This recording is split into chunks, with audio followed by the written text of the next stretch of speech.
All right. Good morning, everybody. Welcome to your morning cybersecurity threat briefing. First things first with me, Gerald Auger. I'm your host. You're the audience, but we're all doing it together. It's a good time. It's commentary. It's coffee. It's friends. Good morning to you. It's January 19th, hump day. What are you guys all up to today? Good morning, Pamela. BSEC, always nice. Yeah, there was some frost on the car this morning, people. Had to get out there and start the wife's car, get it ready for her day. Oh, check it out. Upgrade. Very excited about that. Hey, if anyone is celebrating a new job, I want to say congratulations. I have seen so much like updates and posts on LinkedIn and in Discord. I know personally, Base, announced a new job. I know others who haven't maybe publicly said it. If you guys got a new job and it's public, share it with us. Like, I'm so happy for you. Congratulations, especially if it's your first job in cybersecurity. Even more, congratulations and shout out to you. I love it. Love it, love it, love it. What's going on, Carrie? Good to see you, Eric. Hello. Josh Mason in the house. Tom Pike with the meat smoking hobby. We'll get started in just a minute. Hefty Pegasus. Nice. There's Kimberly. Hey, Kimberly. Good to see you. It is insane, Tom. It is. It's awesome is what it is. It's awesome. I'm loving it. Love it. Like, from a practitioner perspective, like, I want more people in our industry because it bolsters our strength. And just as a person, like, I love it because like cybersecurity, information security is like given me so much that I know like how great it can be and how wonderful an experience, both, from a professional challenge and from a financial compensation, like a million different, by a million, like hundreds of different great things. So I'm super pumped. Week 3 is a system engineer. Yes, Chris Conley. I see you. Can't wait. I want to celebrate each of you. All right, guys, you know what we do. You know how we do. I got the mic hanging upside down. We're trying this out for a week. Got the Ecamm Live going. I definitely like this. I'm about to spend the money on Ecamm Live. It is, it's a little pricey, which is why I've avoided it for so long, but the buttery smoothness of it is unmistakable. Real quick, I'd like to recognize that, Simply Cyber is where you can go if you want to get free resumes to help you get that job, or a ton of free resources, the podcasts, the YouTube channels, cheat sheets, the works. Go check it out if you're interested. Bookmark it if you're loving it. Guys, we are doing our morning threat briefing, okay? If you want to play along, go on to cisoseries.com. This is where I get my news every morning. Oh, thanks, BSEC. Thanks, BSEC. I get my podcast from cisoseries.com. Real shout out. You may have noticed there was no ads ever going to be on First Things First, and I want to give a special shout out to the squad. Thank you guys for your kind contributions and support. We just got Daryl Smith and Dennis Skultity who joined the squad. Really, really appreciate it, guys. It really does help support the channel and the the projects that I try to bring through Simply Cyber. All right, guys, let us dig in to our cybersecurity headlines. From the CISO series, it's Cybersecurity Headlines. It's Wednesday, January 19th, 2022. Beijing 2022 Winter Olympics app loaded with privacy risks.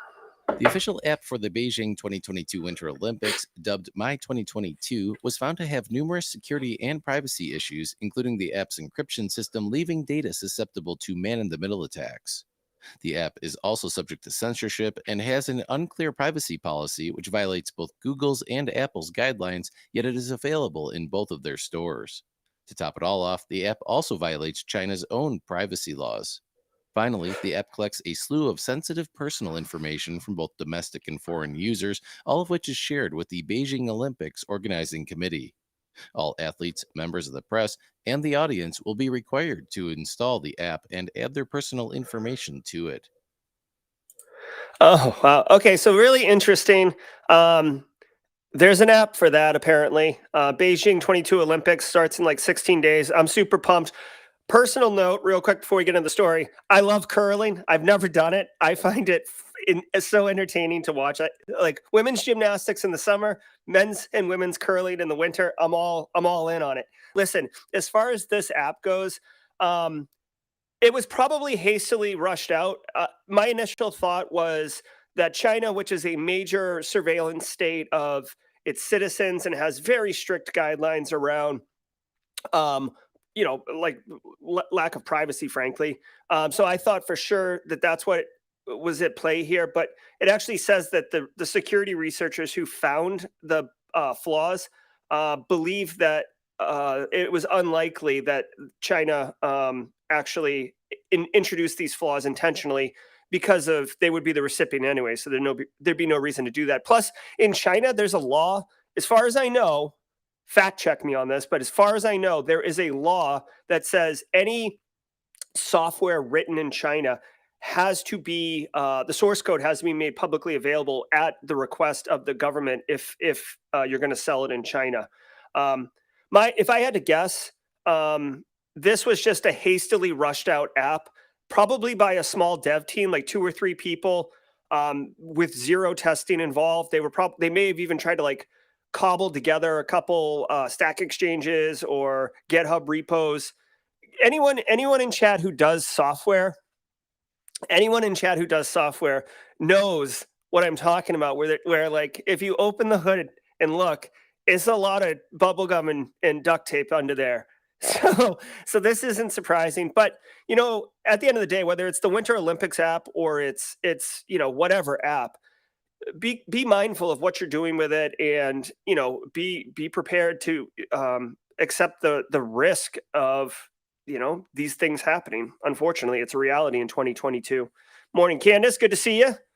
Use that tagline: commentary, coffee, and friends. Compliments of Candace Hughes. Thanks, Candace. Europol shuts down cybercriminals' VPN service of choice. Good. Europol said it took action against the misuse of VPN Lab, a VPN provider favored by malicious actors to deploy ransomware and facilitate other cybercrimes. Europol undertook a coordinated law enforcement operation grounding 15 VPN Lab servers on January 17th as part of disruptive action taken across Germany, the Netherlands, Canada, the Czech Republic, France, Hungary, Latvia, Ukraine, the US, and the UK. As part of the seizure, authorities notified at least 100 businesses identified as at risk of cyber attacks, though Europol didn't disclose company names. Okay, so bad guys use the same internet we use, and they have access. They can take tools that are designed for privacy and anonymity to keep themselves private and anonymous from law enforcement. It looks like this one, VPN Lab. Law enforcement can tell where you're exiting nodes on the internet, right? Like they can backtrack it to find where you're coming online, and then saw all these ransomware incidents stemming from these type of places. So um, I'm not surprised. Sometimes there's another term like bulletproof hosting when you're hosting known malicious actors' infrastructure on your infrastructure. So this is good. This is another step in the right direction of law enforcement cracking down on cyber criminals in general. But for me, what I'm taking away as a practitioner is like good. Ransomware gets knocked down another peg. Like this doesn't eradicate ransomware, but this takes it down another peg. Between Revo getting arrested, supposedly, and this, infrastructure is being taken down. There's work being done to cripple ransomware operations and at least make it more expensive, whether it's time, whether it's money, whether it's people, make it more expensive to execute ransomware. You know what? Like, it just comes to mind right off the top of my head. Think about like in the United States, for those of you who are familiar with U.S. history a little bit in chat, back in the day, they called it the Wild West because people were out there and it was wild. Like there were very little rules. You know, you could shoot people in the streets, you could rob people who were on the road. It was like wild. And then they slowly started going after big name figures like Billy the Kid and Wild Bill Hitchcock and stuff like that and making examples of them. And then they put more infrastructure, more law enforcement. And you know what? It didn't become the Wild West. It became, Phoenix, right? So this is how it has to happen. This is the long play, but I'm glad to see it. Way to go, Europol.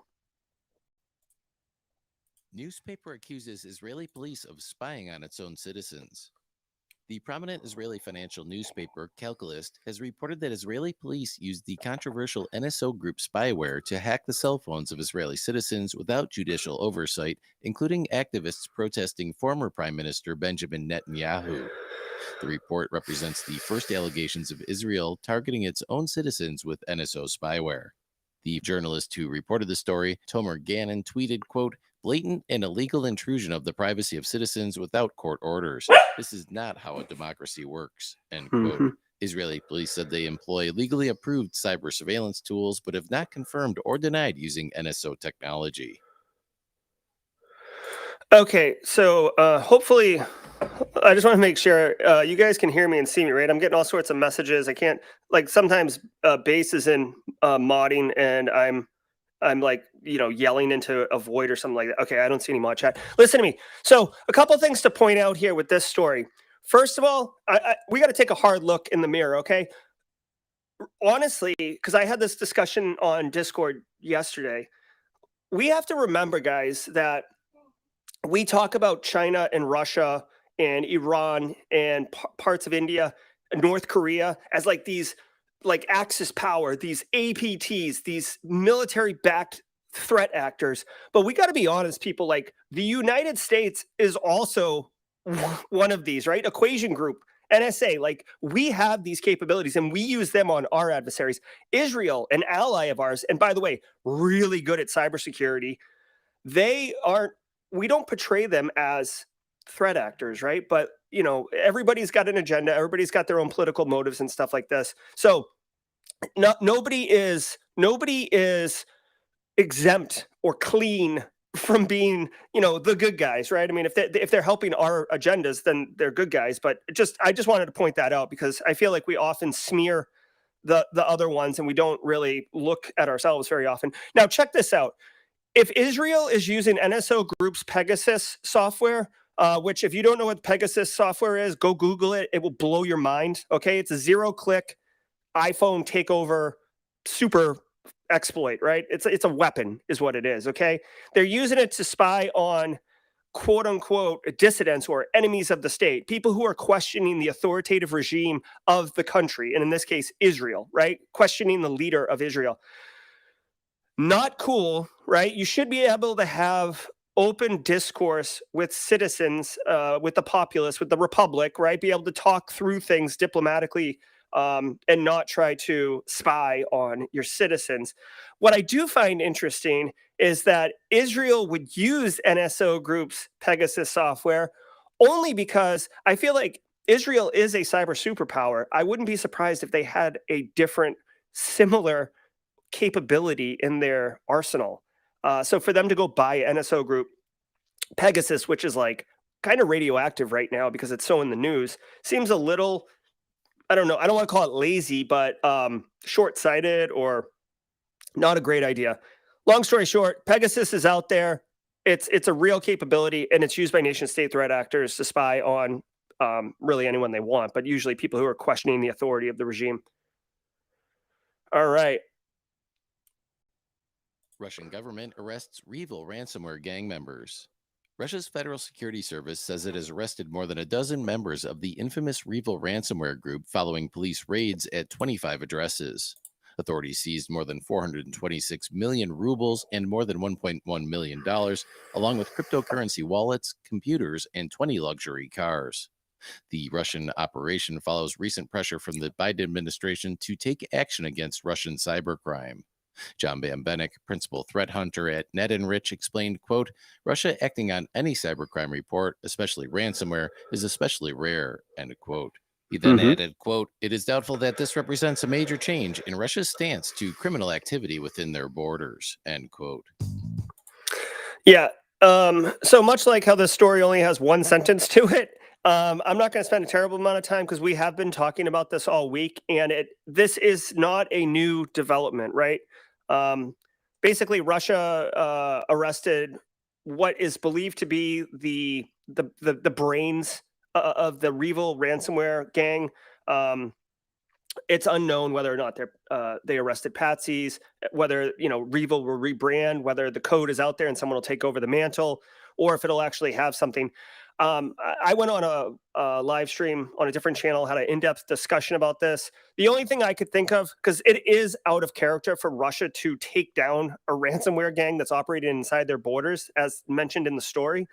The only thing I could think of was it was a public, like a PR move or a spin as they were attacking, as they were allegedly attacking Ukraine at the same time. So kind of like it's not one for one, but like the way Facebook is doing all this security stuff while at the same time, like drilling into all this meta stuff.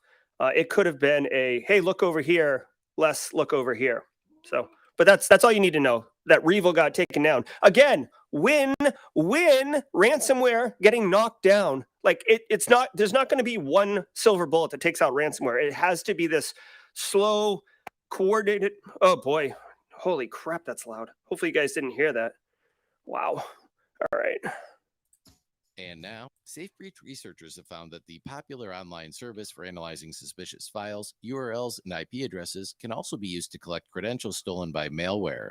With a €600 VirusTotal license, the researchers managed to collect more than 1 million credentials just by executing simple searches with a few tools.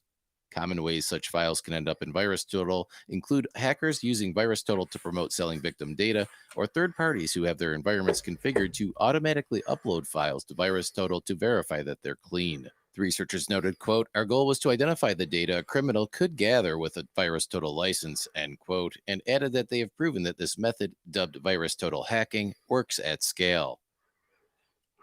Yeah, so this is interesting, but this can be done at various locations. If you don't know what VirusTotal is, you should. VirusTotal is an awesome resource used by many security practitioners. You can basically drop a file up there, put a URL if you get it in a phishing email or something like that, and it'll give you some telemetry on it. It's not the best tool. Sometimes it's out of date. It's an aggregator of other sites that kind of do analysis on malware. But what you need to know is when you put a file there, it becomes like public domain. Okay. When you put a file, if you don't pay for the service, you don't get any level of protection around the like you're giving them that file. They own that data now. So if you put a file in there that is not malware, but it's actually like the FY22 financial forecast report, guess what? That's public domain now, right? They're saying that there's credentials and stuff like that in here. And maybe I missed part of the story because I was doing some texting, but like you should know that anytime you put a file of any sort or data of any sort into these detonation chambers or these lookup services, that data becomes public domain. So be careful.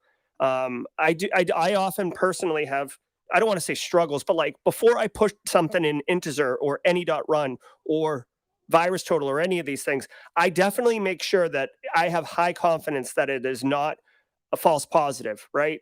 Because I don't want to stick a PDF that has information up there, like, and make a mistake. That would be bad. New White Rabbit ransomware linked to Fin8 hacking group. A new ransomware family called White Rabbit has recently appeared in the wild, and researchers say the malware could be a side operation of the financially motivated Fin8 hacking group. Trend Micro researchers note the ransomware executable is a small 100 kilobyte payload file, which requires a password to be entered to execute, after which the malware scans and encrypts targeted files, leaving behind ransomware notes that threaten to leak stolen data if demands are not met. The ransomware uses a never-before-seen version of Bad Hatch, aka Sardonic, a backdoor associated with Fin8. Okay. Okay, so I mean, I guess. Oh crap! I'm sorry, guys. I'm sorry. You were staring at me, slack-jawed, while the story was up. I'm sorry. Listen, it's just another threat actor. They say it's linked to Fin 8. I'm familiar with Fin 7. I haven't heard of Fin 8 before, so usually the Fin ones are pretty bad. I guess, this might be one of those ones to basically investigate a little bit more. It looks like it's a point of sale malware. So retail organizations, if you're working in retail, if you're working in financial services, that is an area of concern. You might want to dig into this one a little bit more. I do like the White Rabbit Matrix, Alice in Wonderland angle. Pretty cool. Singapore authority threatens action on bank over widespread phishing scam. The Monetary Authority of Singapore is considering supervisory action against Overseas Chinese Banking Corporation, or OCBC, for its weak response to a phishing scheme that severely impacted some of its customers, including some who had their entire life savings wiped out. Ugh. Victims received an unsolicited SMS message appearing to be from the bank, prompting the account holder to click the link to resolve account issues. The scheme, which emerged in early December, affected 469 customers, resulting in stolen funds totaling $6.3 million. OCBC said they have warned their customers and have made 30 goodwill payouts so far, but that only roughly covers just 6% of impacted customers. OCBC plans to investigate and remediate deficiencies in their handling of the incident, after which the Singapore authority will consider appropriate supervisory actions. Well, this sucks. Okay. People are getting scammed out of their money, and they use the emotional, heartbreaking story of someone losing their life savings. Bad guys can be real bad, man. It sucks. We can educate end users. I guess what I would say is use this as an opportunity to educate your community on these attacks. For us, we're like, oh, obviously, this is obviously an attack. But there's people out there who don't know any better. There's people who think, oh, I got this message from my bank, I got to take action, especially if the message has some type of scary thing. The bad guys will say oh, hey, your bank account is being emptied right now. Click here to confirm, or click here to, if you don't want it to be emptied out, or you know what I mean? I'm being quick on the draw here, but people will fall for it, especially if they're not thinking clearly. Bad guys suck. That's basically all I got to say about that. Educate your end users. And how about MFA? How about we require MFA? Can we please get over this hurdle? Can we just make MFA standard practice, and you don't get it by exception only? Please? PCI updates card security standards to secure card production process. The PCI Security Standards Council has issued version 3.0 of its PCI card production and provisioning security requirements, which aims to better secure the production of payment cards against fraud via the compromise of card materials. Provisions address card manufacturing, magnetic stripe card encoding and embossing, card personalization, chip initialization, embedding, and personalization, card storage, as well as methods of securely shipping and mailing cards. PCI SSC SVP Standards Officer Emma Sutcliffe said, quote, "The updates to the card production and provisioning security requirements are intended to meet the security and business needs of card vendor environments while protecting these environments from evolving threats and increasing security across the payment chain," end quote. All right, so PCI SSC updates, good, right? If you're a PCI QSA or an auditor, or you're a retail business and you have to do PCI, it's a pain in the butt, right? Maybe you outsource it if you can. You're a small mom and pop food truck, whatever.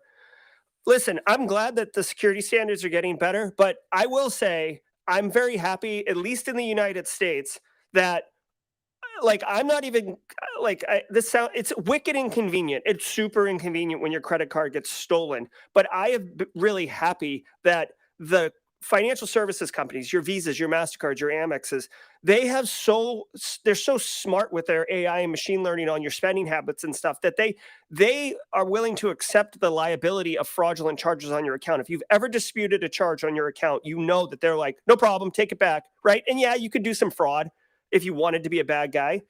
But is it really worth a $20 burrito? Or that's an expensive burrito. Is it worth a $200 pair of AirPods so you can lose your right to have a credit card? No, it's not. So as a consumer perspective, I'm cool with them introducing these additional updates, because A, I think it's good for the industry, and B, it's really to protect themselves from having to pay out on these fraudulent charges, not really to protect you as an end user. We already are in a good position as end users, that we don't have to pay on this. I will point out really quickly, though, I personally don't use debit cards because they typically don't pay back on debit, because that's straight cash, whereas a credit card is they will pay back on. And if there's anyone in chat, I don't know, if you're a retailer and someone does a fraudulent charge and takes your goods, does the bank or Visa make good on you as a retail organization that you get compensated for the product that you just lost? Or do they push that liability down to you? Because that would be different. That would suck. But of course, if you have PCI compliant credit card transactions, maybe that's the rub. I'm not sure. But long story short, PCI's been here a while, and it's better than nothing. Because back in the day, guys, credit cards used to get stolen all the time. There's still credit card forums on dark web for selling and doing stuff like that.